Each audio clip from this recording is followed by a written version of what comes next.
I'm Sarah, and my son died here after a knife attack. I'm Vilson, and this is where I used a knife to protect myself from an altercation. I was 16. He was 17 years old. I went to prison for 3 years. This year marks 10 years without him. Now I'm trying to understand I just want people to understand what pushes young people to carry knives. the devastation you cause when you use a knife.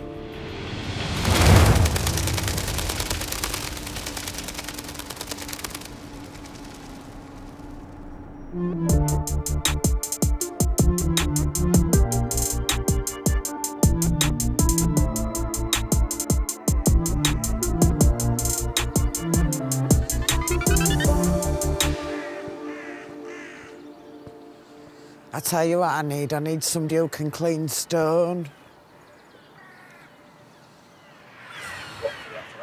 Yeah, because it's Yorkshire stone, but I don't know how to bring it back up.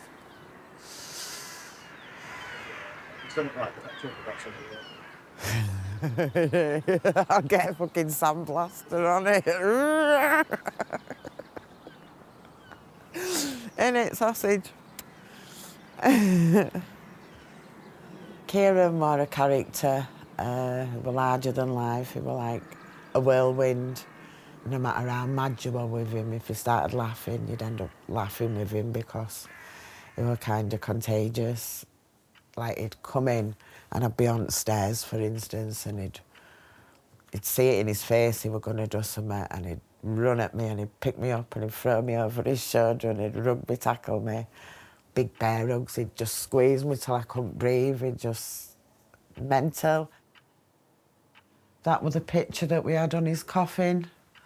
That were taken in the cellar a couple of days before he died. And when I look at that picture now, I think that smile looks a bit forced. It's not quite smiling in his eyes.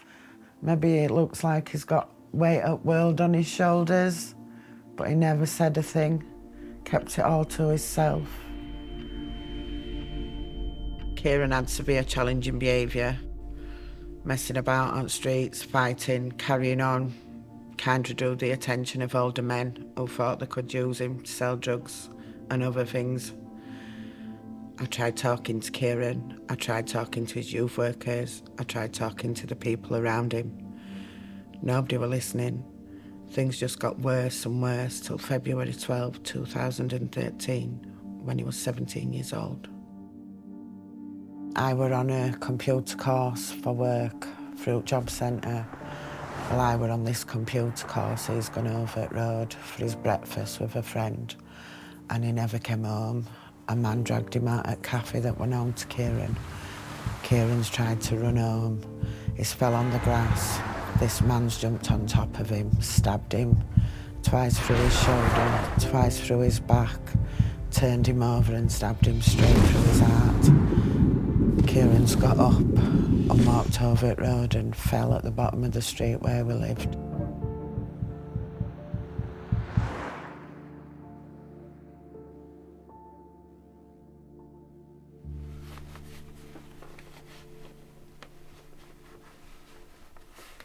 I was born in Portugal, and at the age of 6, we moved to Spain.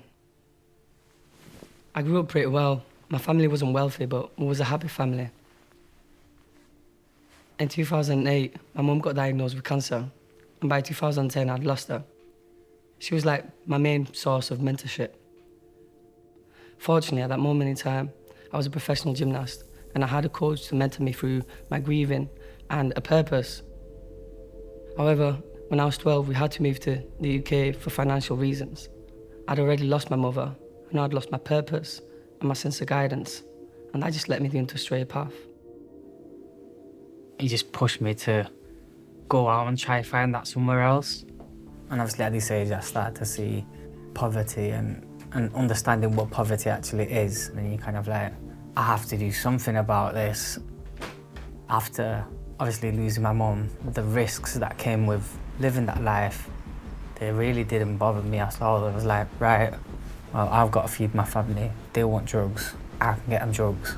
Let's go for it.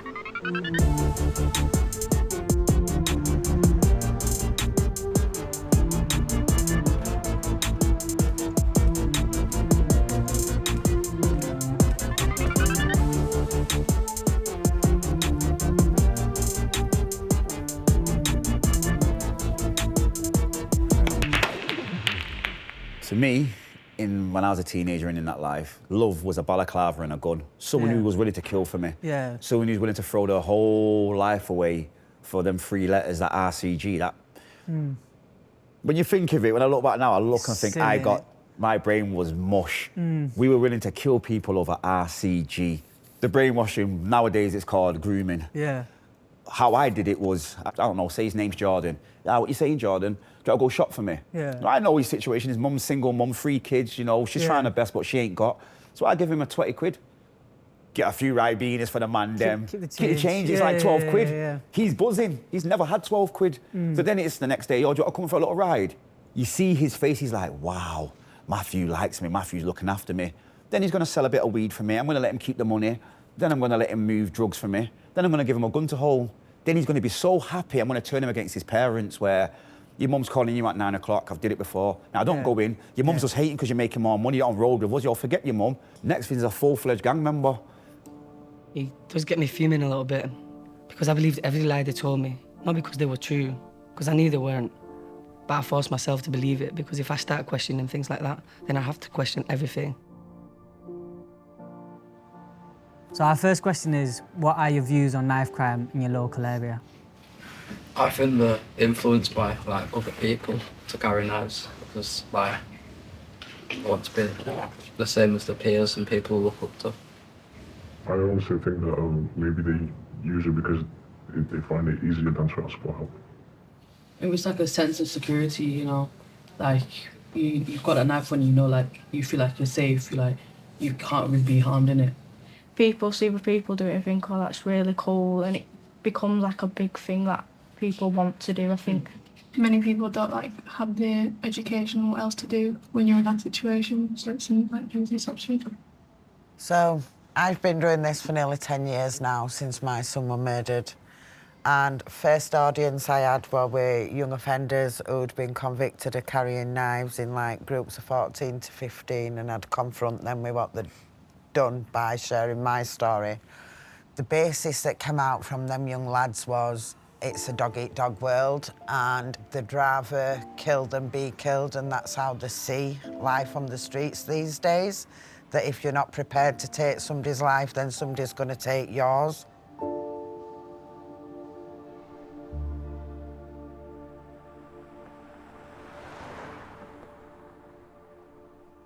So I'll go through my sort of recollection of it. So I sat in the living room watching TV and went upstairs to get ready, and I remember looking at my phone, it was 12:41, and heard a load of lads run like down here shouting, he's been stabbed, he's been stabbed. So I've come downstairs, said to Raj, my boyfriend at the time, who was the fireman, this lad's outside shouting, he's been stabbed, I'm sure. So he's thrown his stuff down, and he got to the corner and bolted, like full on, just you could see something had caught his eye or whatever, and that's when I realised Kieran was on the floor, he was on his back, and a few of his mates were around and like screaming for someone to help him and do whatever. And Raj, being a fireman, obviously have a lot of medical training, very calm, just on the floor, just like turned around and was like, you need to go get towels, Lucy. I was like, okay, so I run back in here and I've just pulled loads, as many towels as I could.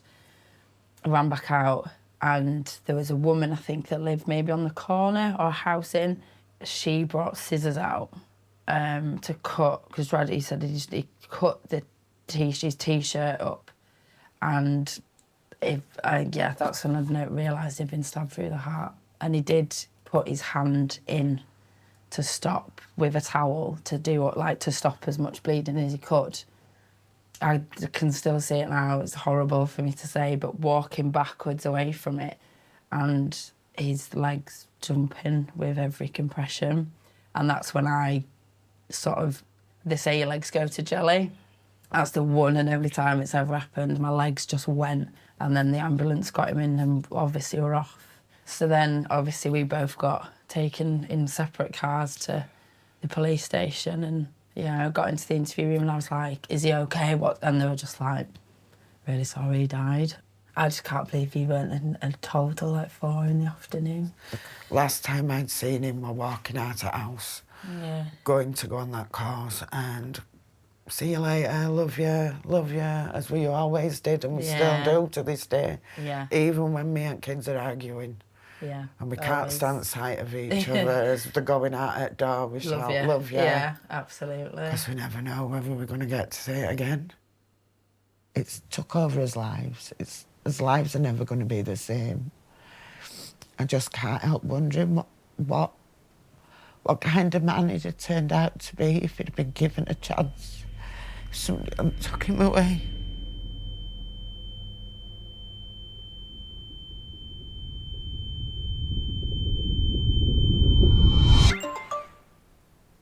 He'd actually done a piece of artwork while he was with young offenders, and he'd never told us about it. And 2 days after he'd been murdered, his youth offending worker came with this massive piece of artwork. It's like, you know, like on them boards, what they do. And it were a peacock, and it got Kieran on it and 5 feathers, and it were really colourful.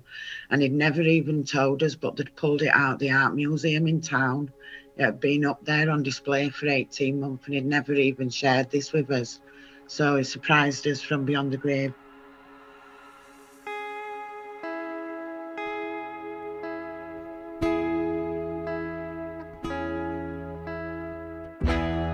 We're all hard to love, but we all love so much. Walking down the street, replaying memories. Some of them are kind, the song that's got my mind was always you inside. I hope you know we feel you in the feathers surrounding us. And if I could tell you just one more time, I'd say I love you, you're a work of art, and I miss you. I can hear your voice that you lit for us as we did for you, as we do for you. Let me paint a picture a second, this one that you actually see. Some people are destined for heaven, some people they naturally leave. Dash through your dreams, back to your knees. Your lungs go crack when you breathe. That heart of gold gets lost in the breeze. Pain is the cost when you grieve, please. You live for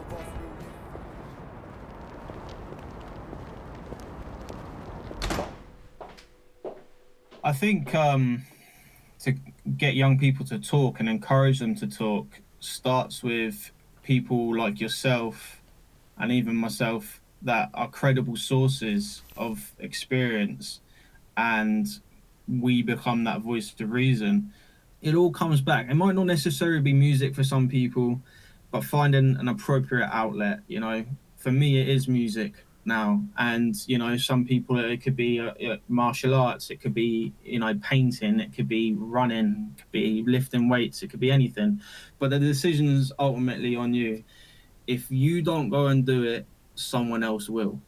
100%. And so if you've got an idea, business idea, if you want to start, you know, a little hustle, little side hustle, if you know, want to move a country and or become a holiday rep in Ibiza or something like that, and you want to put this nonsense behind you, if you don't do it, someone else will. And you'll be sat there, you'll be sat there in your trap, and you're going to go on your Snapchat or your Insta, and you're going to see someone living their best life, and you're going to look around and you're going to think, I should be there right now. Yeah. And so once you kind of understand that, anything is possible. And I've seen people turn their lives around instantaneously. I've seen people turn their lives around, you know, gradually. And it's possible for anyone. You're a shining example. Many of the young people that I work with are shining examples too. And I like to think I'm an example of that as well. So it's never too late to make the right decision. Yeah, everyone thinks that we're gang, we're all going to be together, we're going to die together, ride together, do jail together. But when my brother got stabbed, my brother left him, dropped him, left him to die. Yeah. That's our own brother. So there's no brotherhood. Gangs are all about self. It's all a projection. Yeah, I'll project that I'm loyal, but when I'm in that station with the police, I want to go home and play my computer, so guess what? You're going to jail. Yeah. So, do you think that knives actually make you safe, or do you think they put you more at risk? Yeah, 100% they put you more at risk. Yeah. I've been stabbed, so man know how it feels, innit? Yeah. And I wouldn't really wish that on no one, innit? I just got out of jail and like, had a friend in it, like a best friend in it, literally like right hand, you get me? When I was in jail, he started hanging around with people a man didn't really get along with. When I was in jail, I was hanging around with people that he didn't get along with in it. So when I got out of jail, he set me up in it with the people that man didn't get along with in it. Yeah. They ran into my place where I was staying and literally just started hacking man with machete. That's when I realised like it's real in it. And I watched my best friend, literally my right hand, like my right hand up man kick ball with everything. Like I watched my man stand there smiling while man was getting hit with a machete in it. I was at the hospital on my own in it. Yeah. None of my friends were there. Yeah. Yeah, my family was there, but none of my friends were there in it.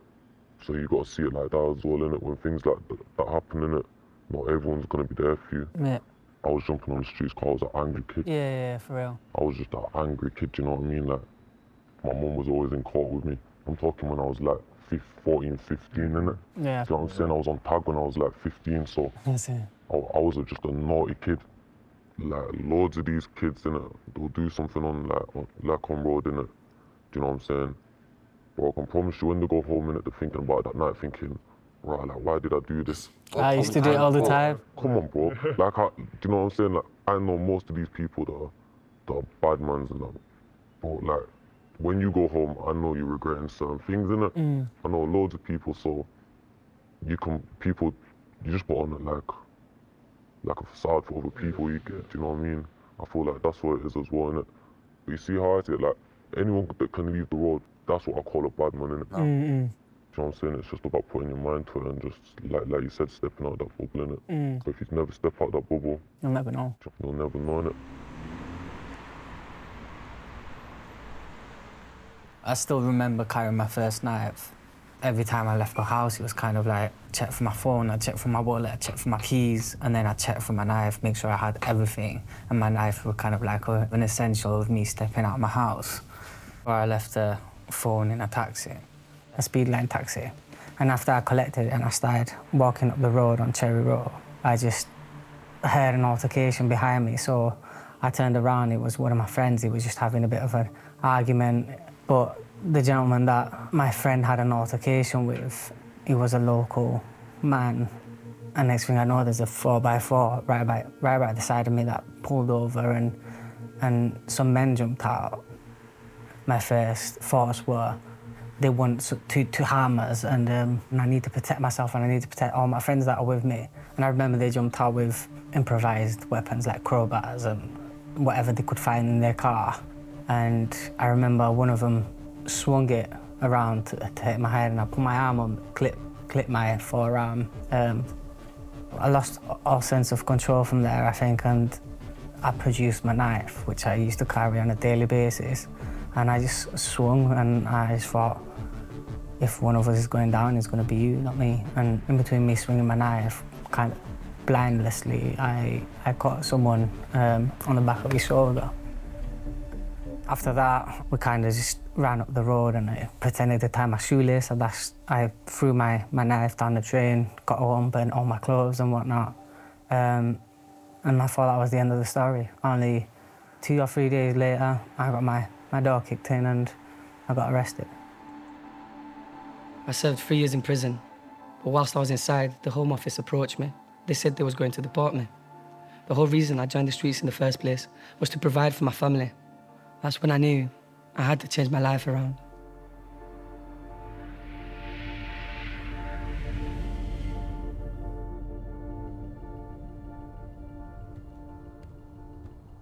I remember when I was younger, when we used to carry knives, it wasn't even the fact that we're carrying a knife, it's the guy that carries the longest knife or the biggest knife is the biggest threat. And it kind of becomes like an ego thing, your knife kind of becomes your ego, which is a dangerous aspect of things, because when you get into an altercation, the bigger your knife is, the more likely you are to pull it out, the more likely you are to swing around, and with it being bigger, you're more likely to cut people and do serious damage. What worries me is they're getting younger and more violent. The younger they are, the less, I don't know, compassion they seem to have for other people. And what brings it home is the kill or be killed, the dog-eat-dog world. And it's quite scary because some of these kids are really young. Girls are getting involved as well. I feel like if everyone spoke more about their egos, their feelings, how they process things, sometimes talking just helps. I can talk I've got a mentor, and all I do to him is just talk at him, and when the words are coming out of my mouth, he allows me to process that. Whereas if I'm just in my own head, it just doesn't work. It doesn't work the same. So when Kieran was attacked, what if he had a knife and the tables were turned? How would you feel about that? I'd be devastated. Part of me feels, knowing what I've gone through now, I'd have disowned him. When Kieran was having trouble on the streets and things got so he felt threatened, he'd run in the house and he'd grab a knife out of the kitchen and he'd take the Rottweiler with him and he'd be off. And my heart would be in my mouth, I'd be screaming, Kieran, Kieran, fetch that knife back. And I'd be anxious until the minute he walked back through the door and put the knife down and the dog down, and he'd calm down, but I do get it. It could have been the other way round, and I'm thankful it weren't.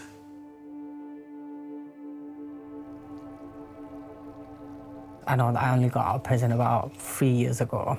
I'd be lying if I said, oh, I don't get temptation sometimes and I don't mess up sometimes, and I want to get across that it doesn't happen like that. You will make mistakes along the way, but I feel like there's a lot more to come, and that's one of the beautiful things of getting out of that lifestyle is once you get past that threshold of being able to say no to things and being able to protect your moralities and your values and your beliefs, then you have kind of this invincible feeling that you can do whatever you want.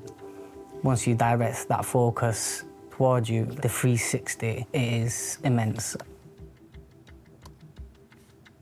So yeah, at the moment I am a full-time student at Leeds Beckett University. I'm due to graduate, and I also do radio interviews, and I go into colleges, I speak to young people about the subjects of knife crimes, and eventually the dream is to own my own restaurants, my own bars, my own nightclubs, perhaps a whole hospitality enterprise. I want to do for other people what my mother and my father and my coach did for me, and alongside that, do everything that I can to become a better man, not only professionally, but a better man morally, and be able to pass my experience on to my children, then pass it on to other people. That's what matters to me. As long as I'm doing that, I'll be satisfied. I don't just live with this. I eat, sleep and breathe it in my work, in my study. And to keep him, I don't know, his memory alive, I suppose. I just feel that if I keep informing people, then the decision's on them. At least they've had the chance to make that decision. Just making them aware that there's safe ways of getting out, that there is hope, that there is a future after gang, if they want it, if they're willing to take it. That's what I cling to. I can save as many as I can to stop families going through what we're going through, because it's never going away. You could say the same to me in 10 years' time and I'd probably still be stood here crying just as much as I were on the day he died. Because now we're living without him forever, and forever's a long time. God, I miss him.